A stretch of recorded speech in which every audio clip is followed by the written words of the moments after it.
Hello बच्चों, अब आगे चलते हैं वेक्टर्स में और कुछ क्वेश्चंस कर लेते हैं। पहले question, let equation of line L is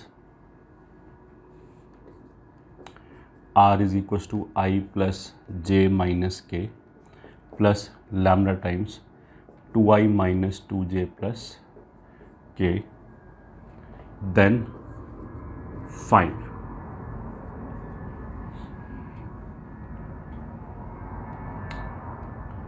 first point, foot of perpendicular from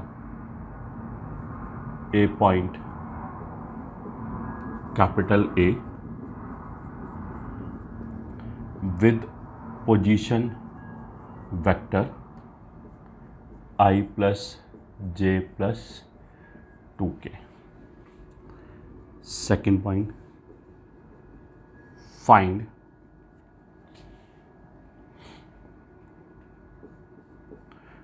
points B and C on the line such that triangle ABC is an equilateral triangle. Find angle between L and L1.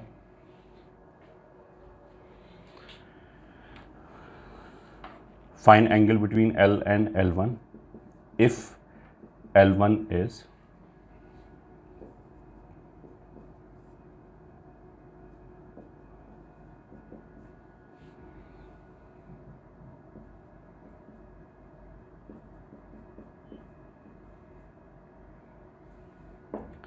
Z minus 1 upon 2.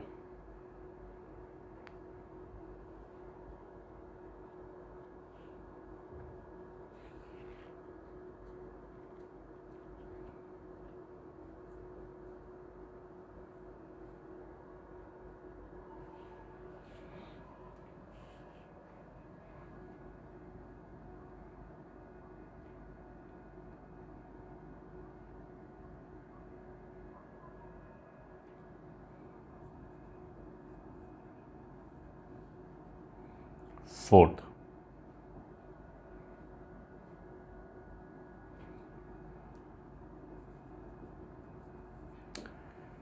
find equation of line L3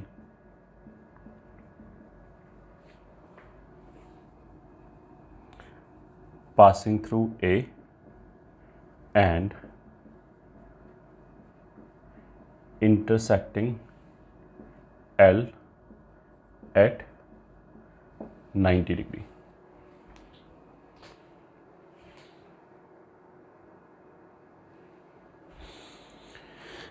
पहले ये parts करते हैं।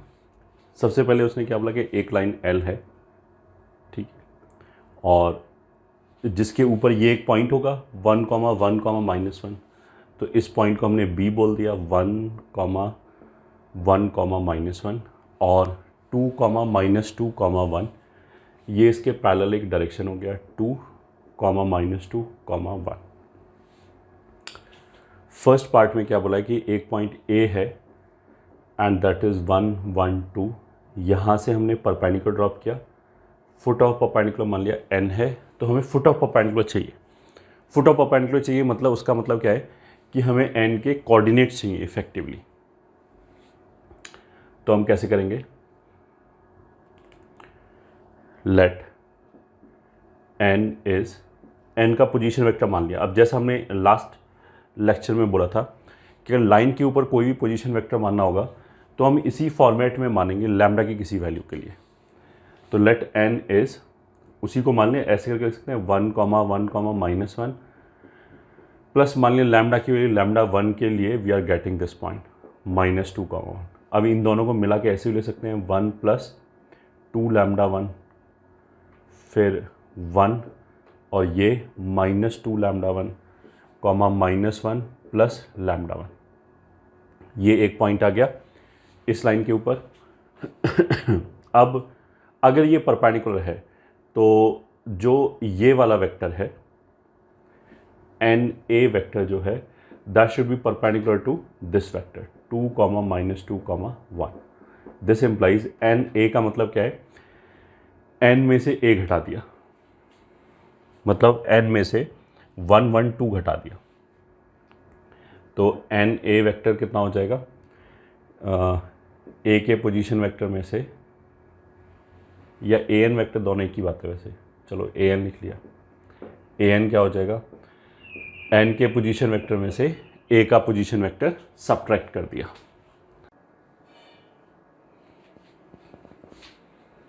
तो N के position vector में से ए का position vector 1, 1, 2 घटा दिया, तो ये कितना बचेगा, इसमें से 1 घटाया 2 लैम्डा 1, फिर इसमें से 1 घटाया -2 लैम्डा 1, फिर इसमें से 2 घटा दिया तो -3 प्लस लैम्डा 1। अब A N dot 2 -2, 1 should be 0। This implies 2 lambda 1 -2 lambda 1 and -3 plus lambda 1 का डॉट 2 -2 1 के साथ 0, तो 2 इंटू 2 कितना हो जाएगा 4 lambda 1, -2 into this will B +4 lambda 1, 1 into this will B -3 plus lambda 1 should be 0, तो 4, 4, 8 और 1 9, तो लैम्डा 1 विल बी 1/3। इस 1/3 की वैल्यू यहाँ उठा के रख दिया, क्योंकि मेरे को तो अल्टीमेटली क्वेश्चन में क्या पूछा गया है, foot of perpendicular from A point they this, मतलब फुट ऑफ परपेंडिकुलर निकालना है, मतलब एन के कोऑर्डिनेट्स या पोजीशन वेक्टर निकालना है, तो दैट विल बी यहाँ पे रख दिया 1/3, तो ये हो जाएगा 1 + 2/3, 1 - 2/3 and -1 + 1/3, so this will be 5/3, 1/3 -2/3। ये आंसर हो गया हमारे फर्स्ट पार्ट का। अब सेकंड पार्ट,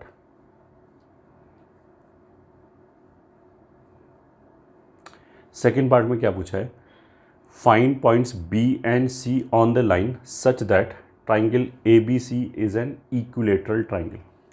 अच्छा, बी तो हमने यहाँ बोल दिया, तो अब इसको B1 बोल देते हैं। तो इसने क्या बोला कि इसी के ऊपर 2 पॉइंट चाहिए B and C such that ये ट्राइंगल इक्विलेटरल हो जाए। तो देखो, इसको निकालने का एक तरीका तो ये है, अगर हमने फर्स्ट पार्ट ऑलरेडी कर रखा है, ठीक है, अगर हमने एन निकाल रखा है तो ये काफ़ी सिंपल हो जाएगा, क्योंकि अगर मान लिया साइड लेंथ ए है, स्मॉल ए, और ये परपेंडिकुलर पी है, तो पी हमारा कितना होता है, √3/2 ए के बराबर होता है। सही है, मतलब पी जो होगा वो ए का साइन थीटा होगा और ये 60 होगा, तो ए साइन 60। तो यहाँ से ए कितना आ जाएगा, 2p/√3। तो ये जो डिस्टेंस है दिस विल बी a/2। तो हम क्या कर सकते हैं, n से a/2 डिस्टेंस पे लाइन के ऊपर 2 पॉइंट निकाल सकते हैं। ठीक है, तो उसके लिए हमें ये लेंथ ऑफ परपेंडिकुलर चाहिए, तो अब ये कर लेते हैं। सेकेंड पार्ट में an distance will be an vector का mod, which is equal to an vector ये है 2 लैम्डा 1 -2 लैम्डा 1 -3 प्लस लैम्डा 1, तो मॉड ऑफ 2 लैम्डा 1, लैम्डा 1 की वैल्यू 1/3 है, तो ये आ जाएगी 2/3 -2/3, कॉमा यहाँ अगर मैं 1/3 रखा तो -8/3 इसका मॉड। तो अगर इसमें से हम 2/3 कॉमन निकाल दें तो ये ऐसे आ जाएगा 1 -1 एंड -4, तो ये हो जाएगा 18, तो सॉरी 2/3 √18 और 2 √2। ये वाला जो डिस्टेंस p है ये 2 √2 आ गया। ठीक है, तो तो यहाँ से ए जो साइड लेंथ होगा ट्राइंगल का वो कितना आ जाएगा 2/√3p, 2/√3p, that is 2/√3 into 2√2 which is 4√2/3। अब n के हमें पोजीशन वेक्टर पता है 5/3, 1/3, -2/3। तो n पॉइंट से a/2 डिस्टेंस पे इस लाइन के ऊपर एक पॉइंट का पोजीशन वेक्टर चाहिए। पोजीशन वेक्टर का मतलब क्या है इफेक्टिवली कि ऑरिजिन से मेरे को b तक पहुंचना है। तो ऑरिजिन से b तक पहुंचने के लिए व्हाट वी कैन डू कि हम पहले ऑरिजिन से n तक आए, फिर n से b तक और c तक जा सकते हैं।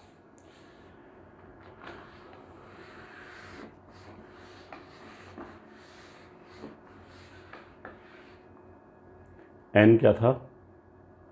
n का पोजीशन वेक्टर इज 5/3, 1/3, -2/3।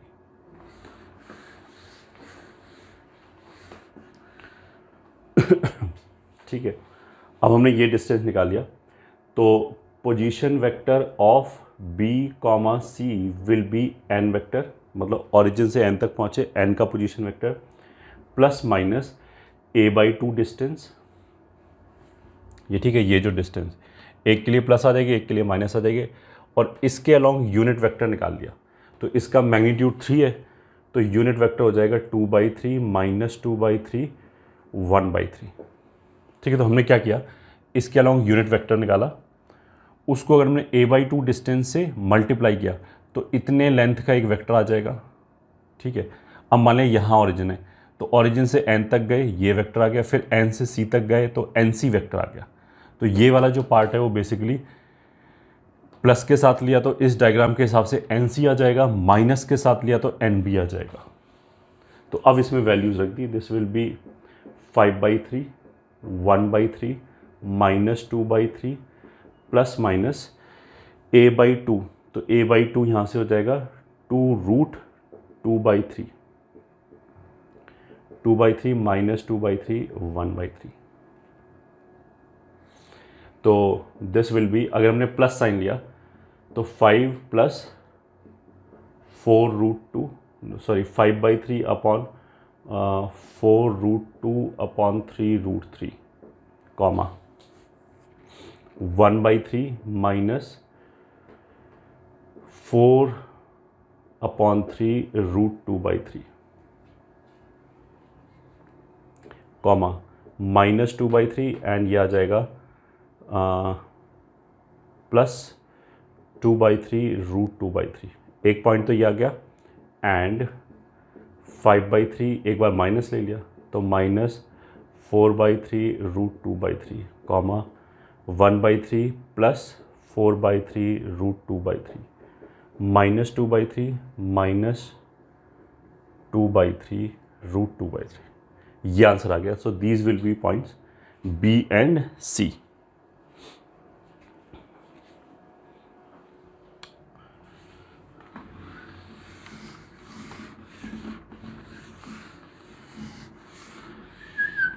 ये तो बेसिकली हमने जब निकाला है, जब हमने फर्स्ट पार्ट निकाल रखा था, मतलब फुट ऑफ परपेंडिकुलर हमें पता था, तो फिर उसके बाद हमने ये कैलकुलेट कर लिया। ठीक है, अगर मान लिया क्वेश्चन में सीधा केवल सेकंड पार्ट ही होता, फर्स्ट पार्ट होता ही नहीं। ठीक है, तो इसको ऑल्टरनेटिवली कैसे कर सकते हैं,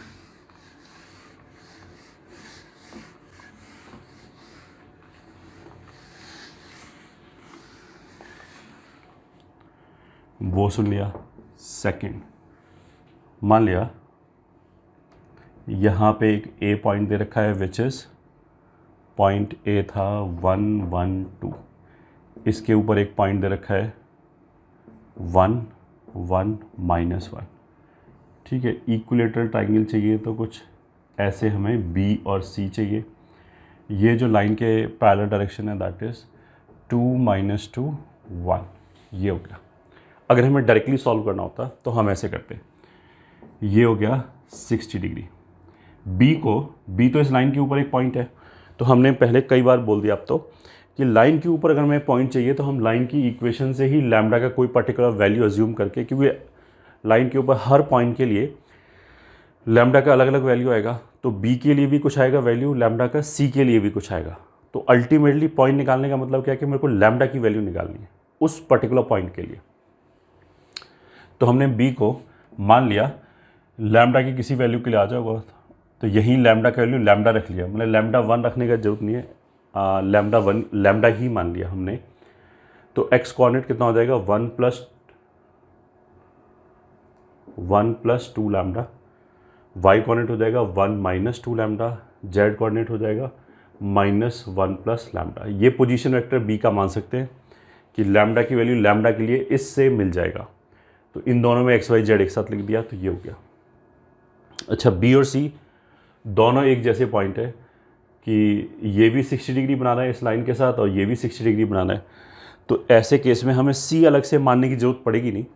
बी के लिए सॉल्व करो, बी के ही 2 ऑप्शन आ जाएंगे, मतलब लैम्डा में अपने आप आगे चल के 2 वैल्यूज़ आ जाएंगी।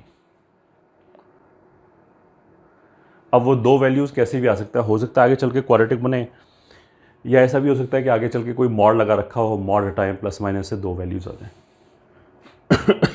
खैर, अब हमें अल्टीमेटली क्या चाहिए कि ये वो पॉइंट है जो बी ए वेक्टर, ये ठीक है, या फिर ए बी वेक्टर इस लाइन के साथ मतलब इस वेक्टर के साथ 60 डिग्री एंगल बना रहा है। ठीक है, तो पहले तो हम बी ए वेक्टर निकालें या ए बी वेक्टर निकालें।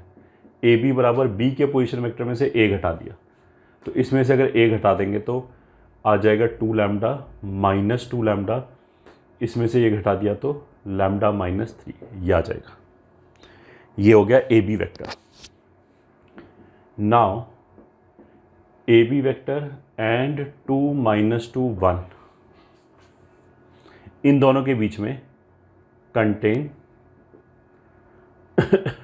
Angle 60 degree. This implies cos 60 degree बराबर मॉड ऑफ, मॉड क्यों लगाया, क्योंकि वेक्टर्स के बीच का एंगल थोड़ी ना ये तो लाइनों के बीच का एंगल है। ठीक है, तो इसलिए मॉड लगाया। दोनों की डायरेक्शन में यूनिट वेक्टर, तो एक तो आ जाएगा A B cap, A B की डायरेक्शन में यूनिट वेक्टर डॉट इसकी डायरेक्शन में यूनिट वेक्टर आ जाएगा 2/3 - 2/3 1/3। इसका मैग्नीट्यूड 3 के बराबर है, तो अगर हम 3 से डिवाइड करेंगे तो यूनिट वेक्टर आ जाएगा इसकी डायरेक्शन में। ठीक है,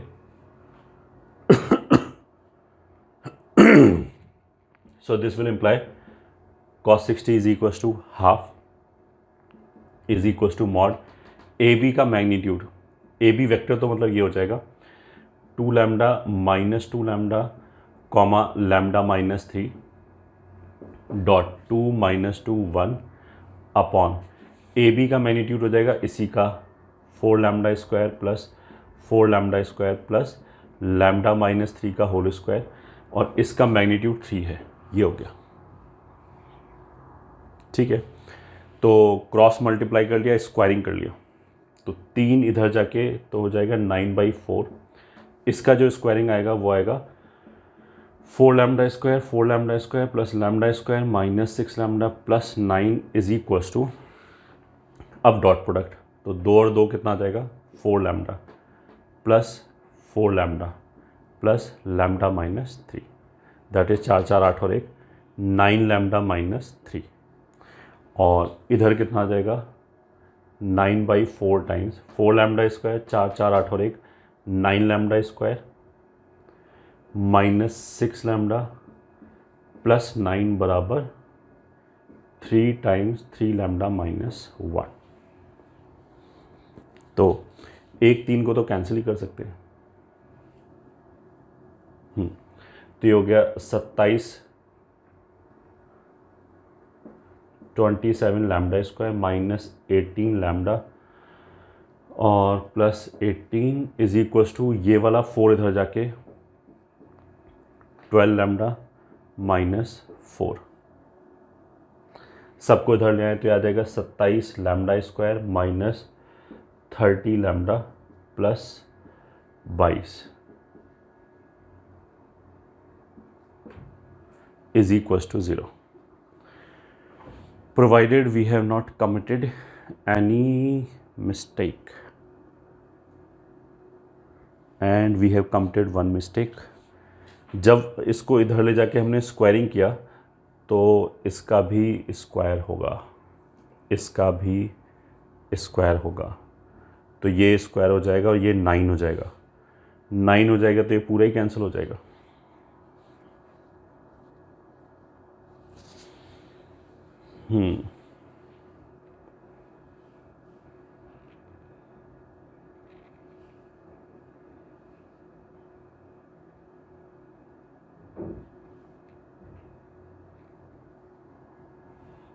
अभी ठीक है।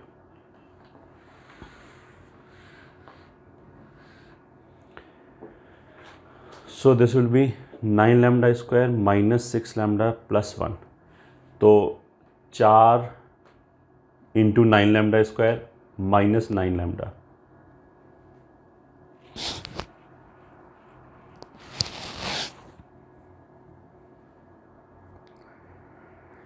क्या इसको हम डायरेक्टली कर सकते हैं?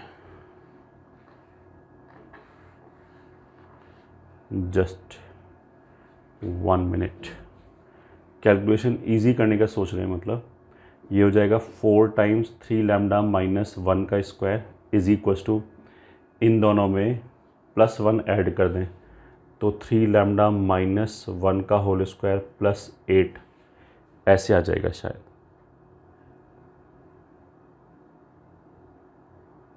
बिल्कुल सही बात है। 4 में से 3 गया तो 3 लैम्डा माइनस 1 का whole square is equal to 8। This will give you 3 lambda minus 1 बराबर प्लस माइनस 2 बाई दिस, और lambda is equal to 1/3, 1 plus minus 2√2/3। हाँ, दिस इज़, मतलब ये थोड़ा सा ऑब्जर्व किया तो थोड़ा कैलकुलेशन कम हो गया। ये लैम्डा की वैल्यू आ गई।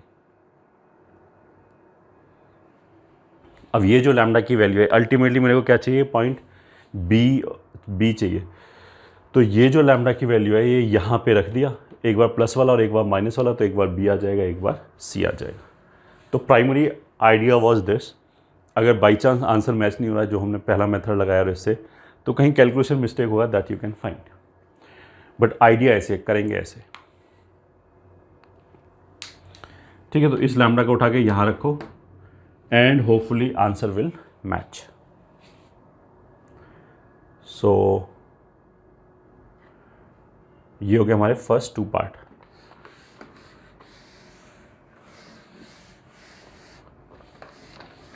ठीक है, थर्ड पार्ट में क्या है? Find angle between L and L1 if L1 is this. तो L का जो डायरेक्शन है वो ये है, L1 का जो डायरेक्शन है वो ये है 1 2 2। तो इफेक्टिवली L और L1 के बीच का एंगल निकालने का मतलब क्या है कि इन दोनों वेक्टर्स के बीच का एंगल निकालना है। ठीक है, तो यही लिख लेते हैं। Solution third part, required angle कितना हो जाएगा? Theta is equal to cos inverse mod of इसका वेक्टर 2 - 2 1, इसका यूनिट वेक्टर अपॉन 3 डॉट इसका जो डायरेक्शन है -2 1 1। ये तो एक पॉइंट हो गया L1 के ऊपर, उससे तो हमें कोई लेना देना नहीं है। और 1, 2, 2 ये एक डायरेक्शन हो गया, 1, 2, 2/3 ये डायरेक्शन हो गया। So this is equals to cos inverse कितना हो जाएगा? 2, और ये हो गया -4, और ये हो गया 2/9। ये तो कॉस इनवर्स 0 हो गया। मतलब बाई चांस क्या हो गया कि L is perpendicular to L1। L और L1 क्या है? परपेंडिकुलर है, और that imply required angle is 90 degree. अच्छा, ये हमने पहले डिफाइन कर रखा है ऑलरेडी कि 2 लाइन अगर स्क्यू हैं, ऐसे हैं, तो भी उनके बीच का एंगल इज डिफाइंड। ये ठीक है, they need not to intersect, ये ठीक है, for angle to be defined. तो इस वाले केस में ऐसा जरूरी नहीं कि L और L1 इंटरसेक्ट करें। ऐसा हो सकता है कि L ये हो, L1 ये, तो दोनों ऐसे 90 डिग्री पे हैं, बट हमने इसको ऐसे उठा लिया, तो ये स्क्यू हो गया, बट फिर भी एंगल इज डिफाइंड। ठीक है, अब हम फोर्थ पार्ट लेते हैं। Find equation of the line L3 passing through A and intersecting L eight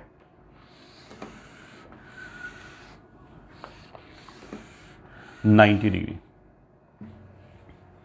अगर देखो 2 डायमेंशन में तो क्या होता है, 2D में जो स्ट्रेट लाइन होता है उसमें तो क्या है कि अगर मेरे को कोई लाइन पता है तो उसके परपेंडिकुलर लाइन का हम स्लोप निकाल सकते हैं, और अगर वो परपेंडिकुलर लाइन किसी पॉइंट से पास कर रहा है तो हम उस पॉइंट से पास करा दिया, पॉइंट और स्लोप यूज़ करके उस लाइन का इक्वेशन लिख लिया।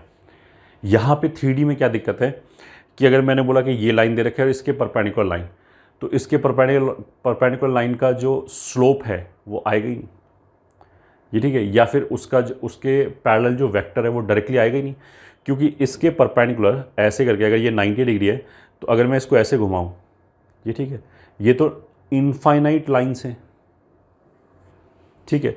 तो अगर मैंने बोला कि ए से पास कर रहा है एंड इस लाइन के परपेंडिकुलर है तो उससे कोई यूनिकनेस नहीं आई, ये ठीक है। ऐसी तो इनफाइनाइट लाइन्स आ जाएंगी कि जैसे हमने ए से ये ले लिया तो ये लाइन और ये लाइन इसकी हो गया, फिर भी दोनों के बीच में 90 डिग्री एंगल है, ठीक है। अब मैंने ये लाइन ले लिया, ये लाइन ले लिया, ये लाइन ले लिया, ये सब 90 डिग्री पे ही है, ठीक है। तो ऐसी तो इनफाइनाइट लाइन्स होंगी जो ए से पास करेगा एंड इस लाइन एल के परपेंडिकुलर होगा। बट इस क्वेश्चन में इंटरेस्टिंग बात क्या है कि उसने ये वर्ड यूज़ कर रखा है, इंटरसेक्टिंग एल एट 90 डिग्री। तो ऐसी तो इनफाइनाइट लाइन है जो ए से पास करेगा एंड इस लाइन एल के परपेंडिकुलर होगा, ये सब लाइन, ये ठीक है। बट इनमें से एक ही लाइन होगी जो इसको इंटरसेक्ट भी कर रही होगी, ऐसी एक ही लाइन होगी। तो अगर यूनिक लाइन है तो उसका इक्वेशन निकल आएगा। इक्वेशन कैसे निकलेगा, ये पॉइंट अगर n है तो मेरे को तो बेसिकली an लाइन का इक्वेशन चाहिए, तो n जो है वो तो हमने फर्स्ट पार्ट में निकाल रखा है और वो वैसे ही निकालना पड़ेगा, ठीक है। तो इस लाइन का इक्वेशन क्या हो जाएगा, लाइन का इक्वेशन लिखने के लिए अल्टीमेटली मेरे को एक पॉइंट चाहिए होता है और एक डायरेक्शन चाहिए होता है। तो डायरेक्शन तो an वेक्टर ही यूज़ कर सकते हैं, मेरे को 2 पॉइंट पता है n और a, जो हमारी रिक्वायर्ड लाइन है उसके लिए मेरे को 2 पॉइंट पता है, एक a पॉइंट और एक n पॉइंट। तो हम an वेक्टर निकाल सकते हैं, वो तो लाइन के परपेंडिकुलर वेक्टर हो गया, और n और a में से कोई भी एक पॉइंट निकाल सकते हैं। तो इसका सॉल्यूशन क्या हो जाएगा, r, मतलब सीधा सीधा लाइन का इक्वेशन कितना हो जाएगा, r is equal to a हो गया 1 1 2 plus lambda times an vector. अब ये an वेक्टर कैसे आएगा, n में से एक को घटा के, मतलब दिस इज 1 1 2 1 1 2 का मतलब i प्लस जे प्लस 2 के लिखा हुआ है, प्लस लैम्डा टाइम्स n का पोजीशन वेक्टर माइनस a का पोजीशन वेक्टर। n का पोजीशन वेक्टर फर्स्ट पार्ट से आ जाएगा, जो भी फर्स्ट पार्ट था वहाँ पे हमने निकाला ही था। a का पोजीशन वेक्टर दे ही रखा है, उसको घटाओगे तो लाइन का इक्वेशन आ जाएगा, हमारी रिक्वायर्ड लाइन का इक्वेशन आ जाएगा।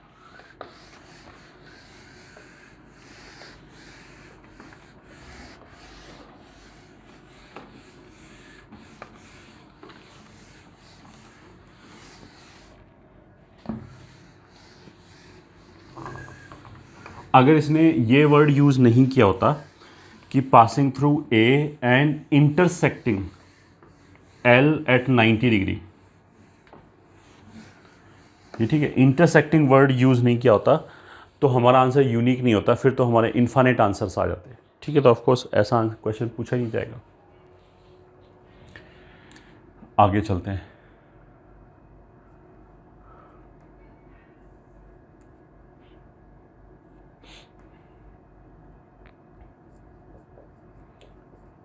Important points for line in 3D। मान लिया एक लाइन L1 दे रखा है, उसका equation is R is equal to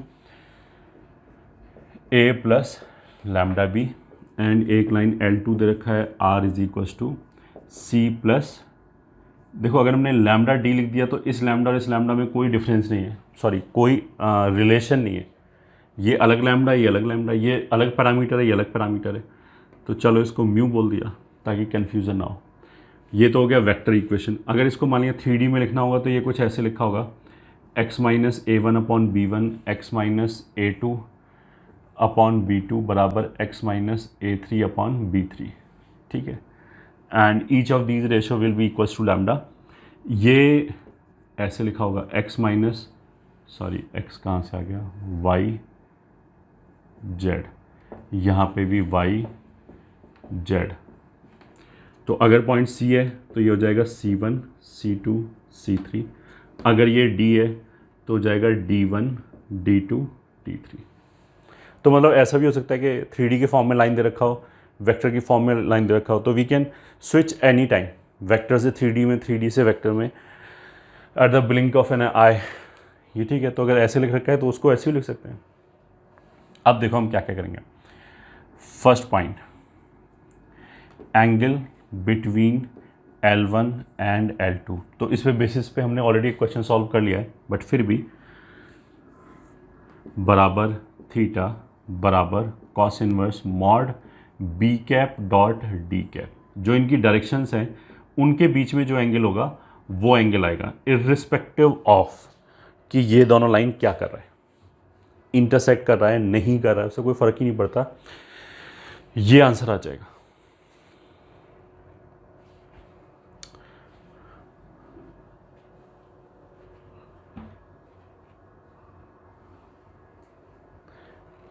ठीक है। सेकेंड पार्ट, अब देखो ये जो दो लाइन है, ये दो लाइन ऐसा भी हो सकता है कि ये एक ही लाइन हो, ये ठीक है एक ही लाइन है, और ऐसा भी हो सकता है कि दो पैरेलल लाइन हो, ऐसा भी हो सकता है इंटरसेक्टिंग लाइन हो, ऐसा भी हो सकता है कि स्क्यू लाइन्स हो, ठीक है। चार पॉसिबिलिटीज़ हैं। तो हम कैसे पहचानेंगे चार पॉसिबिलिटीज़ कौन कौन सी हैं? कोइंसिडेंट लाइंस हो जाए, मतलब सेम ही लाइन लिखा हुआ है, ठीक है। अब लाइन के लिए यहाँ पे हमें एक पॉइंट चाहिए होता है, यहाँ एक डायरेक्शन चाहिए होता है, तो लाइन के ऊपर तो इनफाइनाइट पॉइंट्स हैं, तो हम कोई भी पॉइंट यूज़ कर सकते हैं। तो अगर हमने दो अलग अलग पॉइंट दिखाई दिए, दो अलग अलग पॉइंट हमने उठाए लाइन के ऊपर से, एक को A बोल दिया, एक को C बोल दिया, तो दिखने में तो ये अलग अलग लगेगा, बट वो होगा एक ही लाइन, क्योंकि एक ही लाइन के ऊपर लाई कर रहे हैं। तो कोइंसिडेंट हैं या नहीं है? कोइंसिडेंट हैं मतलब ऐसे हैं या पैरेलल हैं, दोनों, इन दोनों केसेस को जॉइंटली बड़े आराम से पहचान सकते हैं कि भले ही वो कोइंसिडेंट हो, भले ही पैरेलल हो, बट इनके जो पैरेलल वेक्टर है वो वेक्टर तो कोलिनियर होगा। तो मतलब B vector and D vector collinear होगा फर्स्ट टू केसेस में। अब उन दोनों केसेस में कैसे पहचानेंगे अलग अलग, वो उस पर हम अभी आ रहे हैं। बट अगर लाइन कोइंसिडेंट है या फिर पैरेलल है, ये तुरंत दिख जाएगा कि ये जो दो वेक्टर हैं वो कोलिनियर होगा। कोलिनियर होने का मतलब क्या है कि एक वेक्टर दूसरे वेक्टर का कोई मल्टीपल होगा। जैसे बी वेक्टर जो है वो 4 टाइम्स डी वेक्टर आ गया, कुछ ऐसे करके, ठीक है। तो अब इसी को लेते हैं। अगर लाइन ऐसे हैं पैरेलल, ठीक है, ये L1 हो गया, L2 हो गया, एक तो ये सिनेरियो हो सकता है, और एक सिनेरियो हो सकता है कि लाइन L1 भी ये है एंड L2 भी यही है। तो इस वाले केस में क्या होगा कि एक पॉइंट A इसके ऊपर लाई कर रहा है और C भी इसी के ऊपर लाई कर रहा होगा, B इसके पैरेलल, मतलब दिस इज L2 और L1 भी यही है। B इस डायरेक्शन में होगा एंड D भी इस डायरेक्शन में होगा। डायरेक्शन मतलब इस डायरेक्शन में या उल्टा भी हो सकता है। या फिर ऐसा हो सकता है कि अगर पैरेलल डिस्टिंक्ट हैं तो A इस पे लाई कर रहा होगा, C इस पे लाई कर रहा होगा, B पैरेलल है। तो देखो अगर B और D वेक्टर पैरेलल है तो वो तो तुरंत इन दोनों में से ही एक केस होगा। अब इन दोनों केसेस को कैसे पहचानेंगे कि डिस्टिंक्ट हैं या कोइंसिडेंट है? वो बहुत ईजी है। अगर हम AC वेक्टर निकाल लें तो इस वाले केस में जो AC वेक्टर है वो B के ही पैरेलल आ जाएगा। मतलब अगर मैं इसमें से इसको घटा दूं, ठीक है, तब जो वेक्टर आएगा वो इसी B के पैरेलल आ जाएगा। तो हमें पता लग जाएगा लाइन कोइंसिडेंट है, एक ही लाइन है।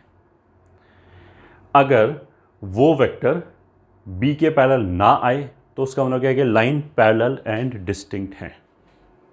तो इसको अब हम ऐसे लिख सकते हैं, केस 1, इफ बी, अगर बी डी के कोलिनियर है, इसको हम मैथमेटिकली कैसे लिखते हैं, बी क्रॉस डी बराबर zero vector.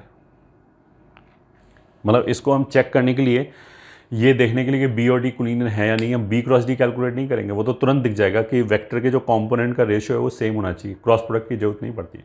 But mathematical condition लिखने के लिए, ताकि मेरे को इतनी बड़ी लाइन ना बोलने पड़े कि if B and D are collinear vector, उसकी बजाय B cross D zero vector लिख दिया, तो उसका मतलब वही निकला, if B cross D is null vector and C minus A cross B is also zero vector.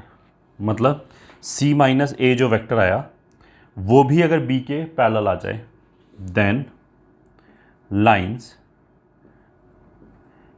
Will be coincident, then lines will be coincident. Case 2, if B cross D बराबर zero vector, मतलब अगर ये दोनों collinear हैं, and C minus A cross B is not zero vector, then lines are distinct parallel. मतलब वो parallel होगा and distinct होगा। तो एग्जाम्पल कर लेते हैं। एग्जाम्पल 1, अगर हमें लाइन का इक्वेशन दे दिया 1 to 5 प्लस लैम्डा टाइम्स, या चलो इसको ऐसे लिख लेते हैं, i plus 2j plus 5k plus lambda times 2i minus 3j minus k। एक लाइन ये हो गया, और दूसरा लाइन हो गया मान लिया 3i minus J plus 4k plus mu times 5 minus 6i plus 9j plus 3k। मान लिया ये L1 है, ये L2 है। तो आंसर इसमें से 2 अपॉन माइनस 6 माइनस 3 अपॉन 9 और माइनस 1/3, ये तीनों बराबर है। तो उसका मतलब क्या है कि ये वाला वेक्टर इसके पैरेलल है। ठीक है, तो इन तीनों के बराबर होने से क्या हो गया कि L1 and L2 are coincident और डिस्टिंक्ट पैरेलल। या तो कोइंसिडेंट लाइन होगा या डिस्टिंक्ट पैरेलल लाइंस होगा।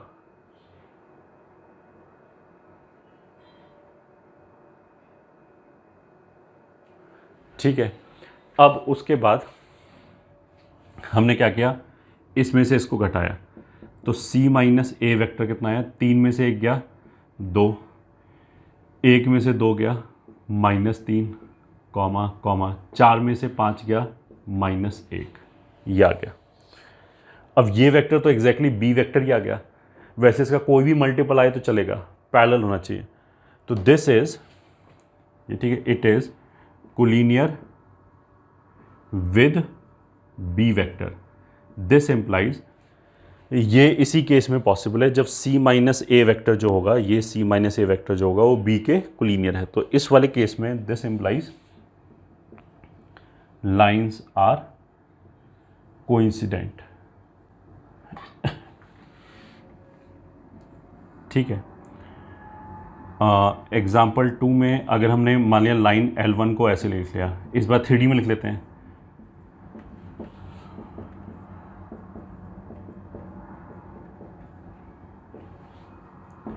And L2 is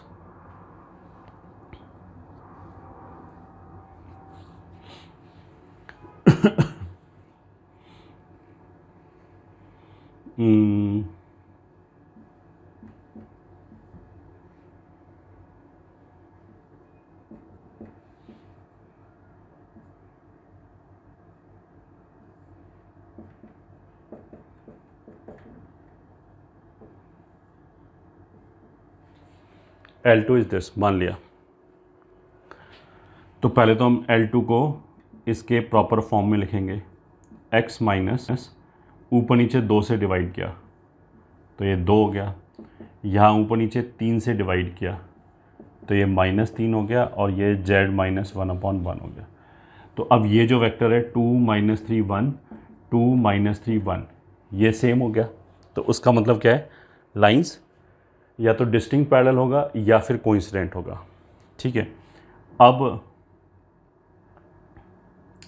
C minus A vector will be, C minus A का मतलब है 3/2 1/3, 1 में से हमने 1 1 -1 सब्ट्रैक्ट कर दिया, so that would be half -2/3 and 2। तो ये वेक्टर 2 - 3 1 के पैरेलल आया क्या? 2 - 3 1 के पैरेलल आया क्या? नहीं आया। जैसे इसका रेशो तो कितना हो गया 4, -3 अपॉन इसका रेशो तो 4 नहीं हुआ, ये ठीक है। It is not collinear with B vector, hence lines are distinct parallel। तो ये जो लाइन है ये डिस्टिंक्ट पैरेलल लाइंस है।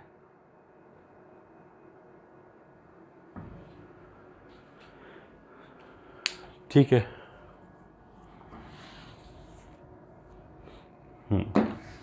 दो केस हो गए। अब अगले केस पे चलते हैं।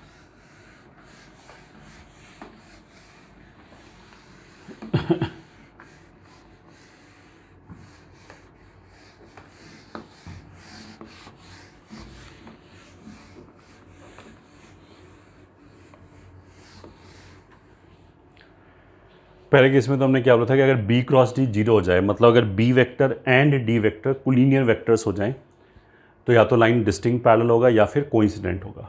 अब अगर B क्रॉस D 0 ना हो, मतलब लाइंस का जो डायरेक्शन है वो सेम नहीं है। अगर लाइंस का डायरेक्शन सेम नहीं है तो फिर दो पॉसिबिलिटी हैं, या तो दोनों लाइन इंटरसेक्टिंग होगा या फिर स्क्यू होगा। ठीक है, या तो इंटरसेक्टिंग होगा या फिर स्क्यू होगा। उनको कैसे पहचानेंगे, अब उस पर आ जाते हैं। ठीक है, इसी के अंदर case 3, if B cross D is not equals to 0 vector, and case 4, if B cross D is not equals to 0 vector। ये तो दोनों पार्ट में कॉमन है। अब तुम ऐसे देखो, एक तो ये वाला डायग्राम हो गया जिसमें दोनों लाइन इंटरसेक्टिंग है, तो इसके ऊपर एक पॉइंट है A, इसके ऊपर एक पॉइंट है C, इसकी डायरेक्शन है B वेक्टर, इसकी डायरेक्शन है D वेक्टर। तो अगर हम AC को मिला दें तो अगर लाइन इंटरसेक्टिंग है, ये हमने अच्छा शुरू में ही बोला था कि जो इंटरसेक्टिंग लाइंस होता है वो कोप्लेनर लाइन होता है। अगर दो लाइन इंटरसेक्ट कर रहा है, मतलब कैसे भी ऐसे इंटरसेक्ट कर रहा है मान लिया, तो इनके ऊपर हम एक प्लेन रख सकते हैं। ठीक है, तो ये दोनों एक प्लेन में लाई करेगा। मान लिया ये वाइट बोर्ड के प्लेन में है दोनों लाइंस। तो इस वाले केस में क्या होगा कि जो बी वेक्टर है, डी वेक्टर है और ये जो तीसरा वेक्टर है, ये ठीक है AC वेक्टर है, ये तीनों वेक्टर कोप्लेनर होगा। ठीक है, बट अगर लाइन स्क्यू हो जाए ऐसे करके, ठीक है, दिख रहा है ये स्क्यू लाइन से, ये एक लाइन हो गया, ये दूसरा लाइन हो गया। तो इस वाले केस में क्या होगा, बी वेक्टर इसके अलॉन्ग होगा, डी वेक्टर इसके अलॉन्ग होगा, और जो AC वेक्टर है वो इसके एक पॉइंट और इसके एक पॉइंट को ऐसे ज्वाइन कर रहा होगा। तो मतलब कुछ ऐसे करके, तो ये vector and AC vector can never be coplanar. ठीक है, इसको हम ऐसे ही विजुलाइज कर सकते हैं कि B वेक्टर और D वेक्टर इस प्लेन के इस बोर्ड के प्लेन में हैं।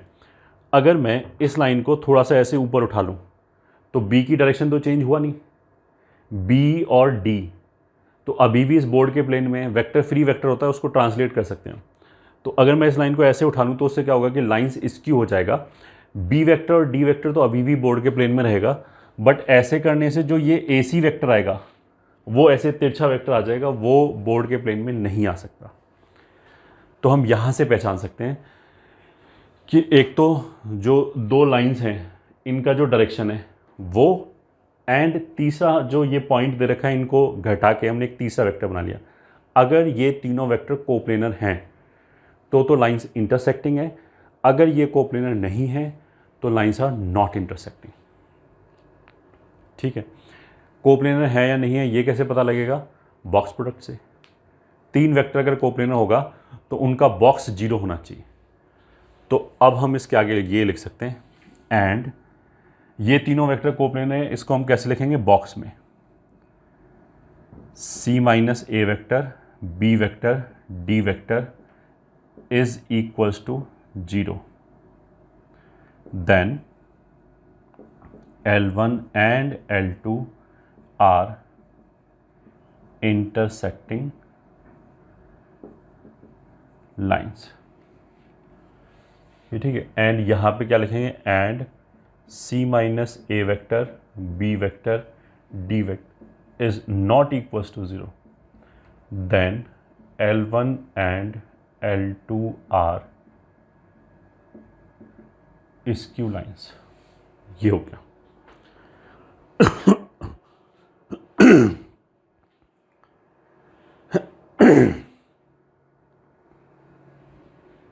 ठीक है, तो find whether lines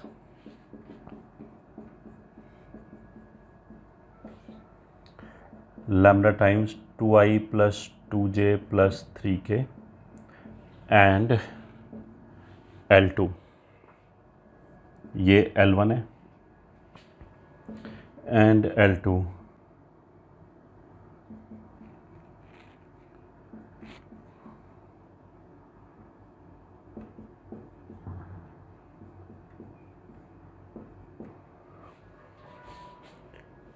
are coincident, parallel distinct, intersecting और स्क्यू, ये दिखाना है। तो सॉल्यूशन में मतलब मैंने जानबूझ के एक लाइन 3D में लिखा है और एक लाइन वेक्टर में लिखा है ताकि हमें दोनों लगे कि नॉर्मल है, कभी भी किसी में भी कन्वर्ट कर सकते हैं। तो इसमें जो पॉइंट हो जाएगा वो 1 -1 1 हो गया, इसका जो डायरेक्शन हो गया वो 2 2 3 हो गया। ठीक है, L2 का जो पॉइंट है वो 2 1 -3 हो गया, एंड डायरेक्शन इज 3 1 5। तो L1 is parallel to 2 2 3 and L2 is parallel to 3 1 5। तो clearly ये these two vectors are not collinear vectors। This implies L1 and L2 are either skew or intersecting, as B cross D is not equals to 0। वो cross product लेने की जरूरत ही नहीं है, ये देखना है कि ये दोनों कोलिनियर है या नहीं है। तो इन दोनों का रेशियो 2/3, इसका रेशियो 2, तो ये बराबर ही नहीं आया तो आगे जाने की जरूरत ही नहीं है। तो ये दोनों वेक्टर कोलिनियर नहीं है, तो उसका मतलब क्या है कि ये दोनों इंटरसेक्टिंग या फिर स्क्यू होगा। तो अब उसके लिए C माइनस ए वेक्टर कितना होगा? C मतलब इसका डायरेक्शन 2 1 -3। ठीक है, तो 2 1 -3 में से ये वाला वेक्टर घटा दिया, 1 -1 1, सो दैट विल बी 1 2 -4, ये हो गया। ठीक है, तो अब हमें क्या कैलकुलेट करके देखना है? C माइनस ए, बी और डी, ये देखना है कि ये 0 है या नहीं। तो बॉक्स कैसे कैलकुलेट होता है? डिटर्मिनेंट से।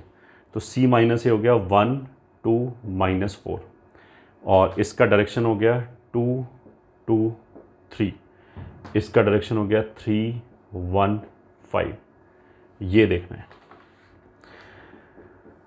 तो वैसे कर सकते हैं, इस 1 से इन दोनों को 0 बना दिया, तो 1 2 -4, 2 से मल्टीप्लाई करके घटा दिया, और इस वाले केस में 3 से मल्टीप्लाई करके घटा दिया, 2 से मल्टीप्लाई करके घटा दिया तो -2, 3 से मल्टीप्लाई करके घटाया तो -5, और 4 दिए 12 17। अब इसके रिस्पेक्ट में अगर हमने ओपन किया तो ये हो जाएगा -34 + 55 विच इज़ नॉट 0। तो of course this implies lines are skew lines.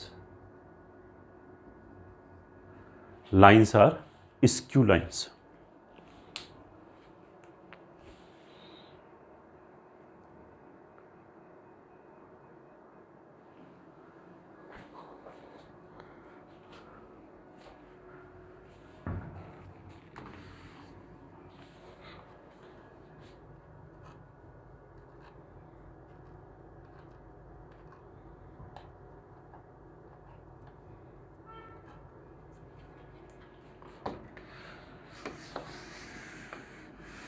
अब आगे चलते हैं।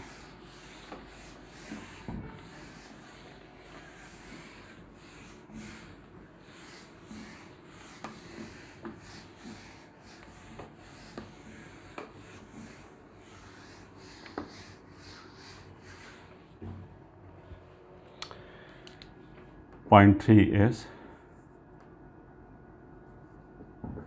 minimum distance between two skew lines.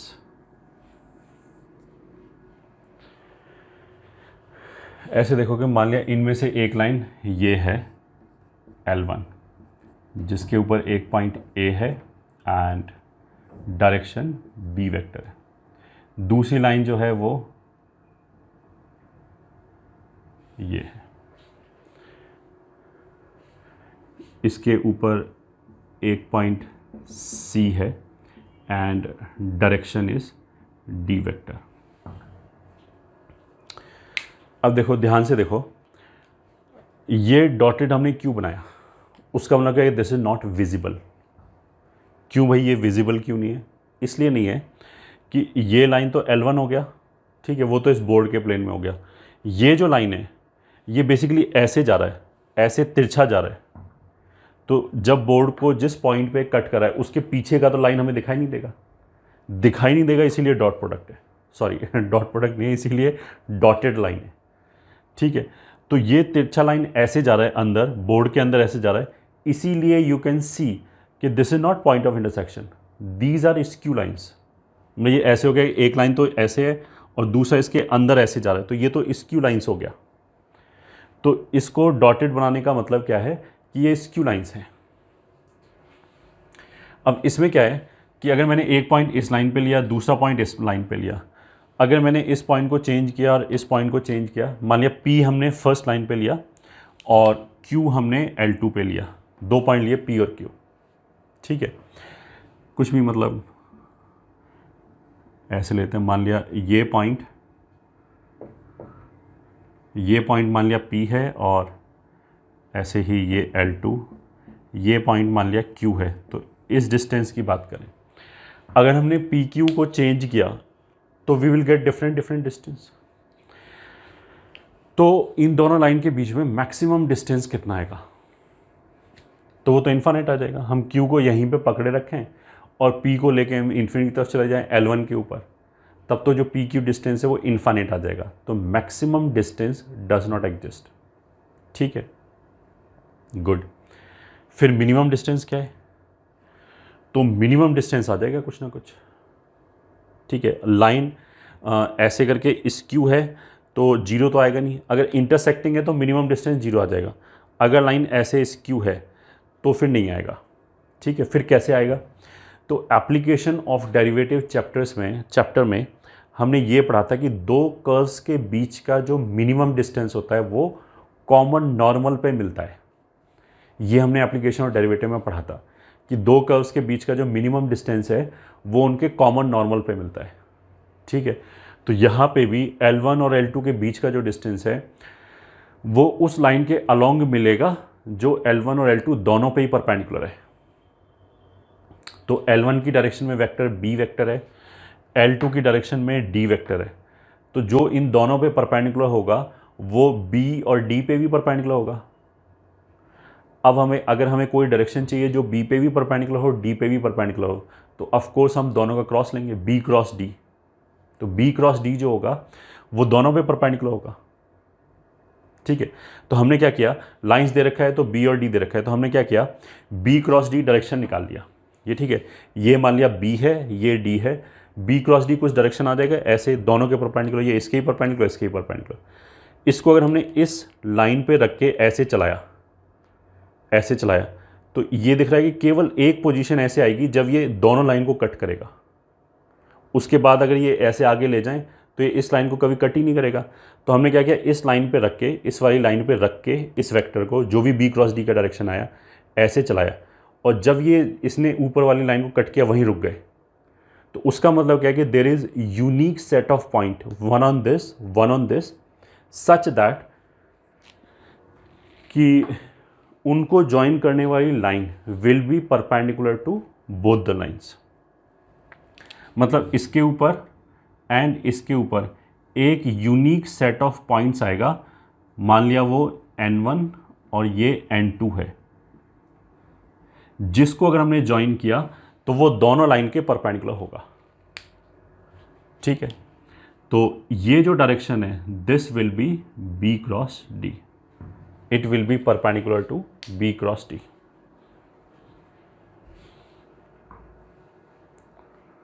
ठीक है, अब देखो ये क्वेश्चन पे डिपेंड करता है क्वेश्चन क्या पूछा गया है। अगर हमसे केवल ये पूछा गया है कि ये मिनिमम डिस्टेंस बताओ, ठीक है, तो कैलकुलेशन कम हो जाएगा।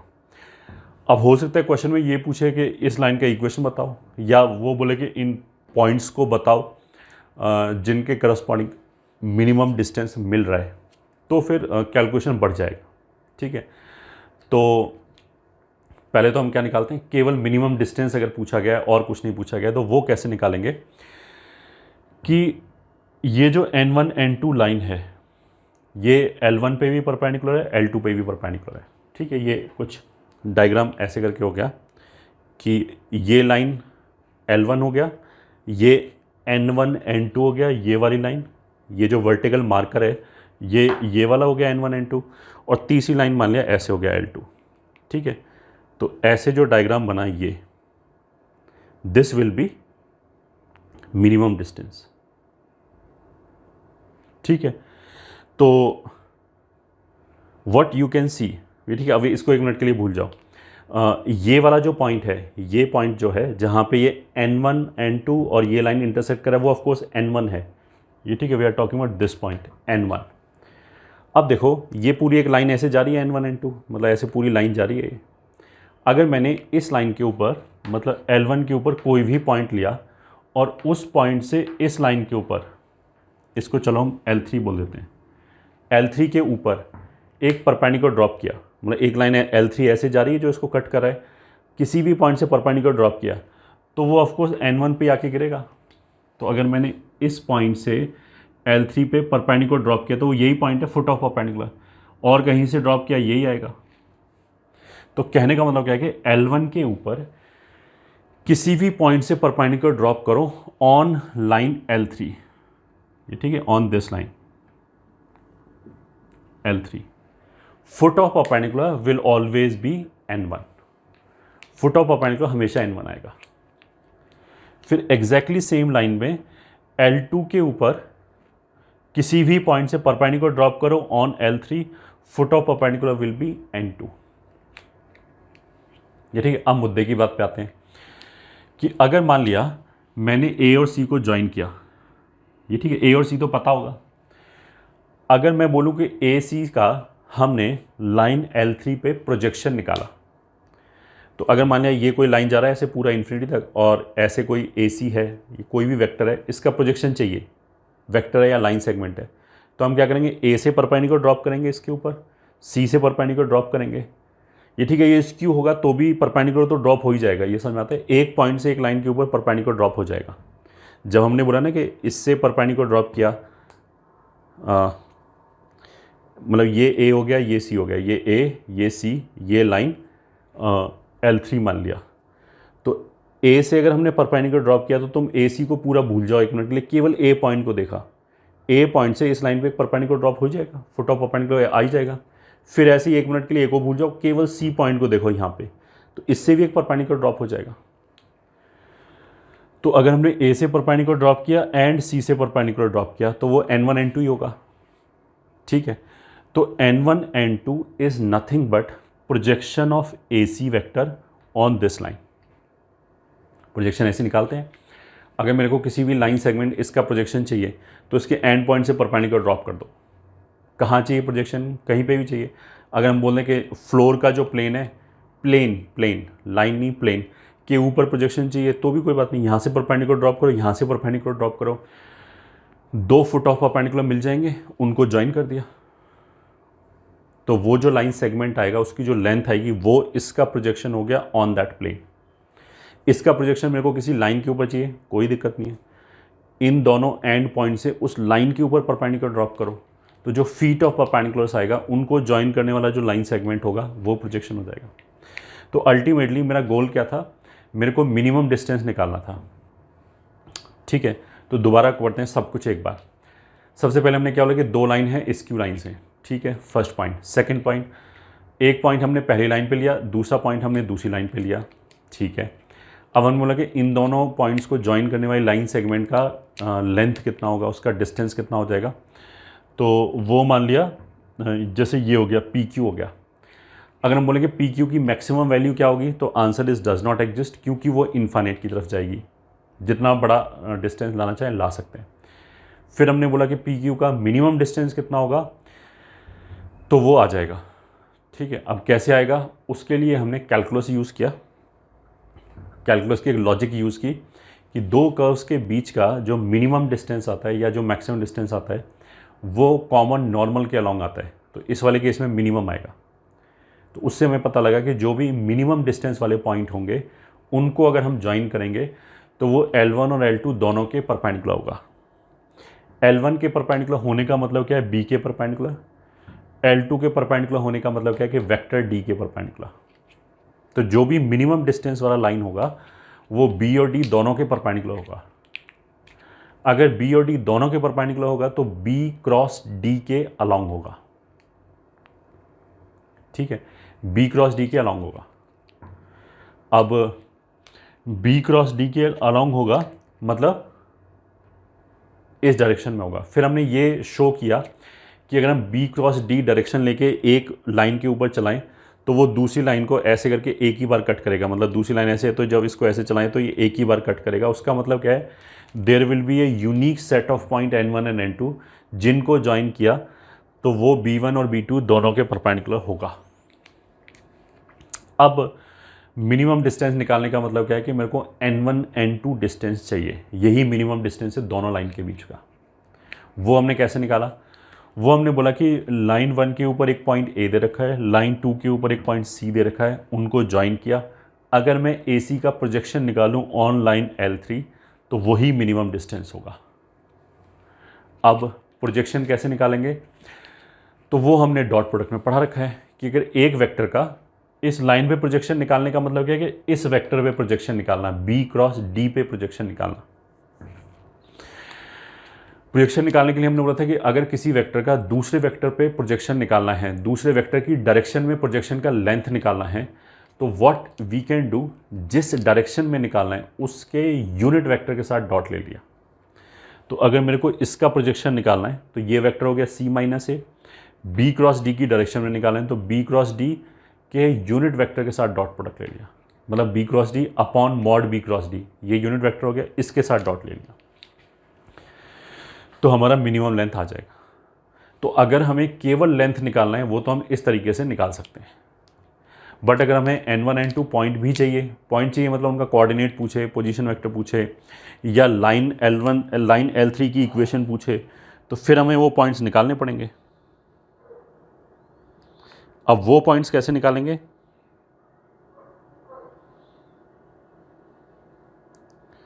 अब उस पे आ जाते हैं।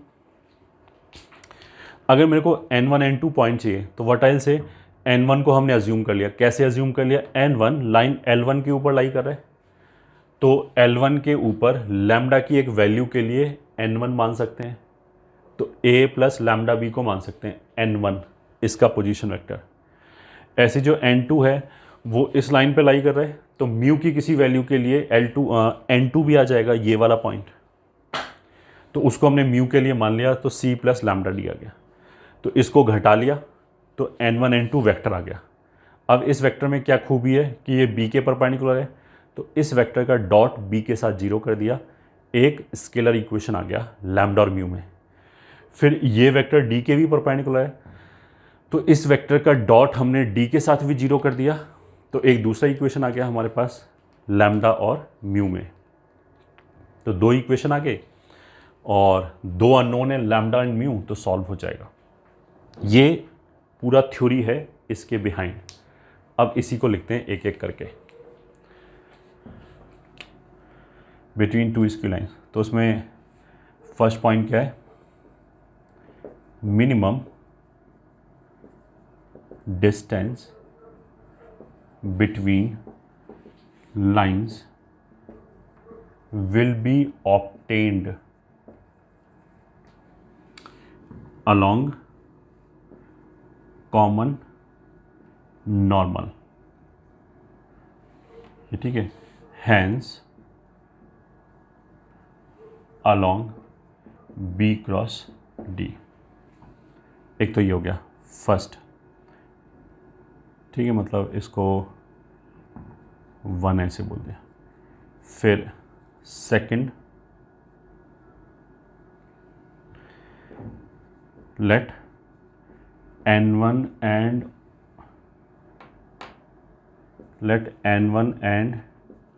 n2 are points on L1 and L2 such that n1 and 2 is perpendicular to both L1 and L2. Now, minimum required distance बराबर कितना हो जाएगा? n1 n2, that is equals to projection of AC along n1 n2, मतलब that is equals to projection of AC along B cross D, that is equals to AC vector हो गया C minus A, उसका अगर हमें projection चाहिए तो उसका dot product ले लिया, इसकी डायरेक्शन में तो इसके यूनिट वेक्टर के साथ, तो ये यूनिट वेक्टर हो गया, ठीक है। और लेंथ चाहिए तो पूरे का मॉड ले लिए। So this is nothing but B cross D का मॉड, ये तो एक नंबर हो गया, इसको तो बाहर निकाल दिया।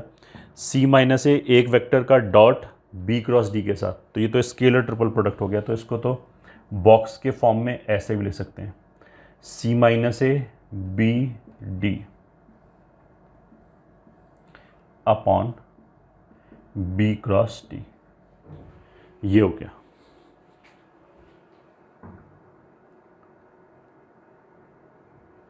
तो अगर हमें केवल मिनिमम डिस्टेंस चाहिए इन दोनों लाइनों के बीच में, तो वो मिनिमम डिस्टेंस तो ये आ जाएगा, ठीक है। ऑल्टरनेटिवली अगर हमें पॉइंट्स भी चाहिए, ये ठीक है, ऑल्टरनेटिवली लेट n1 का पोजीशन वेक्टर, n1 जो है वो फर्स्ट लाइन पे लाई कर रहा है, तो उसको हम मान सकते हैं n1 का पोजीशन वेक्टर को हम मान सकते हैं a plus lambda 1 b, lambda की वैल्यू लैम्डा 1 के लिए मान लिया, हमें ये पॉइंट मिल रहा है फर्स्ट लाइन के ऊपर। एंड ऐसे ही n2 का पोजीशन वेक्टर हो जाएगा c प्लस लैम्डा 2 d, इस लाइन के ऊपर लैम्डा या म्यू 1 एक ही बात है, चलो म्यू 1 मान लिया, म्यू की किसी वैल्यू के लिए मिल रहा होगा, पॉइंट N2, तो N1 N2 vector will B, इसमें से इसको घटा दिया, C minus A plus μ1 d minus λ1 b. Now N1 N2 is perpendicular to B.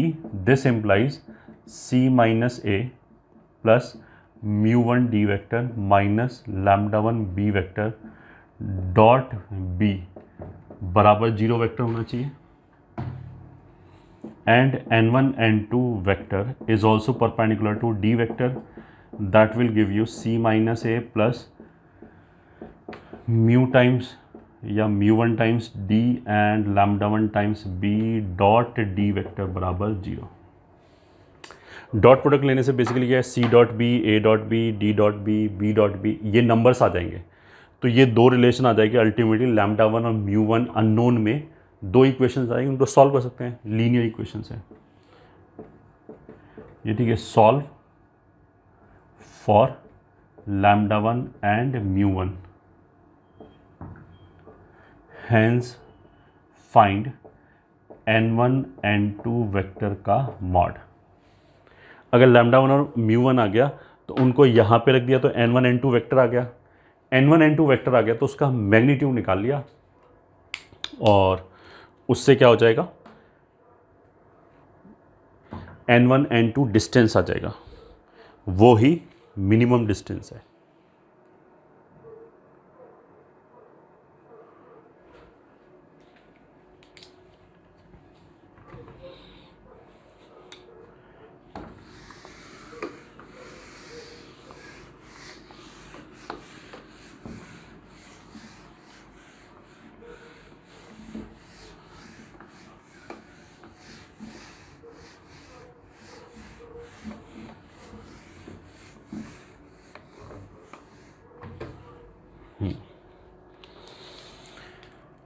तो question, find minimum distance between the lines. एक हो गया i प्लस जे प्लस के plus lambda times 3i minus 4j L1, और L2 हो गया x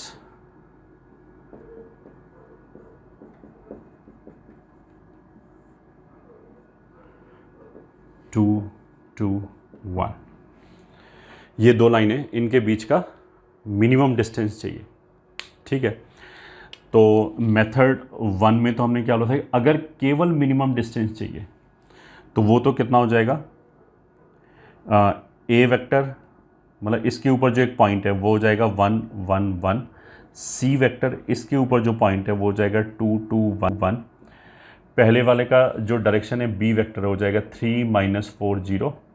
and D vector जो है, सॉरी ये 2 2 1 कहाँ से आ गया, इसके ऊपर जो पॉइंट है वो हो जाएगा 0 0 2, और जो इसका डायरेक्शन है दैट इज़ 2 2 1.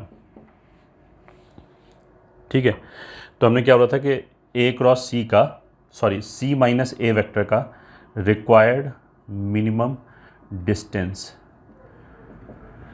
यहाँ से ए माइनस सी वेक्टर निकाल लो, तो इसमें से इसको हटाया तो 1 1 माइनस 1 आ गया.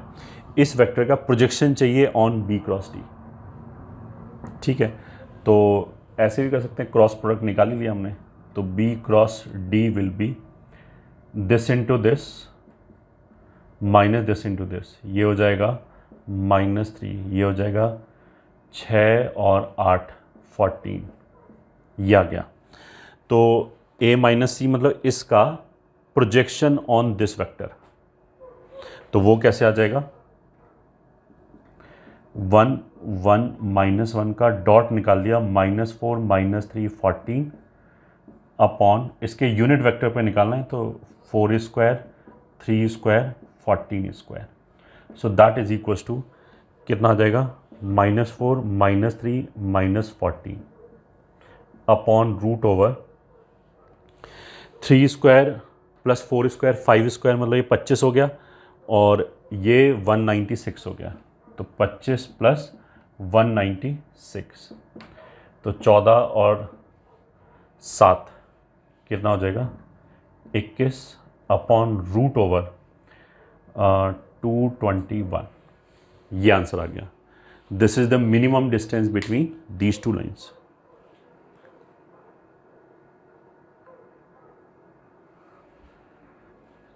ठीक है, अगर हमें मान लिया वो पॉइंट्स भी चाहिए, ठीक है, ये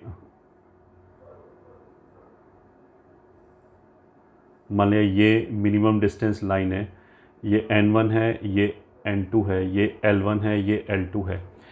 तो अगर हमें ऑल्टरनेट मेथड से निकालना है, ठीक है, तो N1 को हम क्या मान सकते हैं, पहली लाइन के ऊपर, इस लाइन के ऊपर लैम्डा की किसी वैल्यू के लिए मान लिया, वो आ जाएगा 1 + 3 लैम्डा 1 - 4 लैम्डा, 1। ठीक है, ये तो पोजीशन वेक्टर आ गया N1 का, पहले पॉइंट का।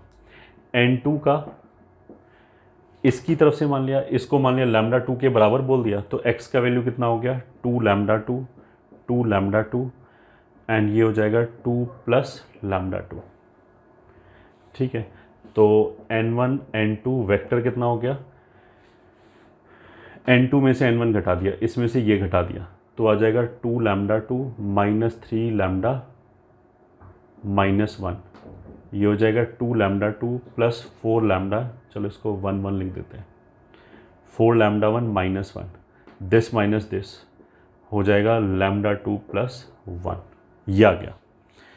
अब N1 N2 का डॉट B के साथ, मतलब इस डायरेक्शन के साथ, 3 - 4 0 के साथ 0 आना चाहिए। दिस इम्प्लाइज 3 के साथ इसको मल्टीप्लाई किया तो ये हो जाएगा 6 लैम्डा 2 - 9 लैम्डा 1 -3, -4 के साथ इसको मल्टीप्लाई किया, -8 लैम्डा 2 - 16 लैम्डा 1 + 4 बराबर 0। एक इक्वेशन ये आ गया। एंड N1 N2 डॉट 2 2 1, ये 0 हो गया, तो यहाँ से 2 2 1, तो इसको 2 मतलब 4 lambda 2 - 6 lambda 1 -2 plus 8 lambda 1 -2 plus 1 का मतलब क्या है लैम्डा 2 + 1, दिस शुड बी 0। तो यहाँ से कितना आ गया, 6 में से 8 गया -2 लैम्डा 2, 16 और 9 25 लैम्डा 1 + 1 बराबर 0। एक इक्वेशन तो यह आ गया। यहाँ से 4 और 4 8 लैम्डा 2 -6 + 2 लैम्डा 1, तो 2 और 2 4 में से 1 गया 3, ये दूसरा इक्वेशन आ गया। अब इन दोनों को सॉल्व कर लो, that you can do yourself. Lambda 1 और लैम्डा 2 की वैल्यू आ जाएगी, उस वैल्यू को उठा के यहाँ सब्सटीट्यूट किया, इसका मैग्नीट्यूड निकाल लिया, मतलब दिस स्क्वायर पर दिस स्क्वायर पर दिस स्क्वायर का रूट, वो लेंथ आ जाएगा। तो ये ऑल्टरनेट तरीका हो गया।